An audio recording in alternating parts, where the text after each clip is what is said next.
I'm back with Zach Strickland after a quick break. Zach, we're back talking about OTRI, talking about some certain markets. What's up? Yeah, tender rejection rates bouncing off the ground here around 20%. We cannot get below that 20% level. Even way back in January, February, when we were talking about easing and we thought, okay, this is all ending. We're going back to the way things were before. Nope, Texas freeze. And we've been slowly edging our way back down. I put up a trend line yesterday that shows that if this trend persists, probably will not. On a linear regression, it will be above 16% by the end of the year. And this recent development with the tender rejection rate bouncing off of that 20% floor makes me think that that's an accurate statement. Feeling a lot more confident because Labor Day's coming up, but this is happening a lot sooner than we would traditionally see it.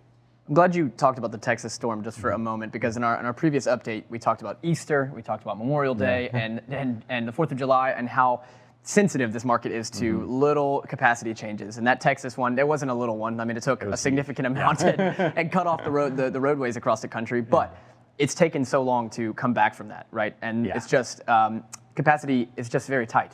We have demand outstripping capacity in many parts of the country, and that is being visible here with this kind of jump we're seeing in the outbound tender reject index. Yeah, and I think it's a byproduct of shippers knowing or realizing they've got a lot of freight to move and get things done before the end of the year. We've got retail peak coming up around Christmas. Christmas and Thanksgiving are going to happen this year.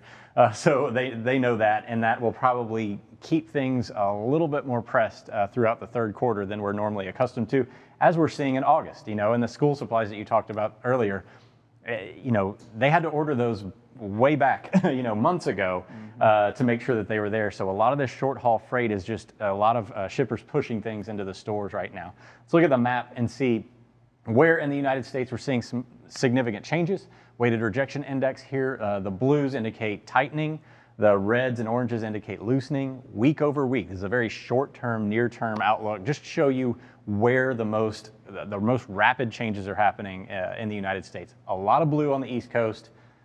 We're seeing orange and that reddish color over on the West Coast, especially around Ontario there, which is the nation's largest two-market conglomerate of Los Angeles and Ontario.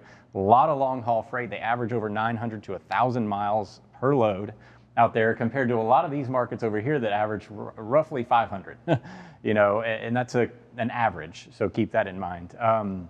And Harrisburg, Allentown area, big consumer center up here, showing the most significant tightening, making me think carriers still running out west, getting that long haul freight. And let's look at the chart of Allentown real quick.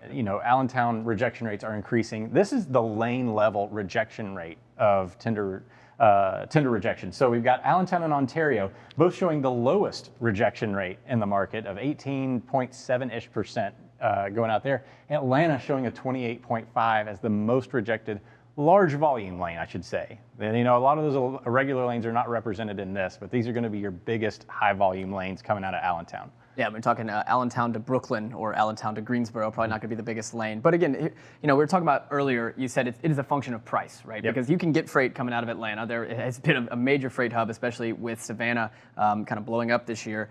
But you can also get it in Ontario, and they're so willing to go there. So it's a function of price, why people are still a little bit hesitant to go to Atlanta. Yeah. So it's a combination of price and also what are you going to get out of it. Ontario and Los Angeles, very consistent. Almost freight. Guaranteed. You're guaranteed freight, but you're also guaranteed high price freight. Atlanta, there's a lot of options out of Atlanta, high volume market, but you're not going to get the same length of haul. This is 900 to 1,000 miles, guaranteed almost, of high margin freight that a carrier can haul, and it takes days to get to Los Angeles. So if you have a chance to get back into Los Angeles, which again, there's more out than in. If you look at our head haul index, there's not a lot of opportunities relative to the outbound opportunities to get back to Los Angeles. Atlanta, a lot more inbound opportunities than going into Los Angeles and Ontario, especially if you're talking about these over-road carriers that are willing to move that 3,000 miles at a time. Gotcha. All right, so what else? You got another one of these for us, I think? Yeah. If y'all want to look at the next tree map here. So this is Ontario. Ontario's easing. And, strangely enough, it's a little different situation here. I mean, Ontario to Atlanta, again, highest. Nobody's going to Atlanta. Why would you not want to go to Atlanta? I don't know, but there's probably some price there. Harrisburg, the highest rejected. Going to the short haul markets, least rejected right now, which is what we normally see in the rest of the country. Short haul gets lower rejection rates, but here specifically, that is definitely the case. Yeah, just run and come back, get some more, do it again. Run it right there. All right.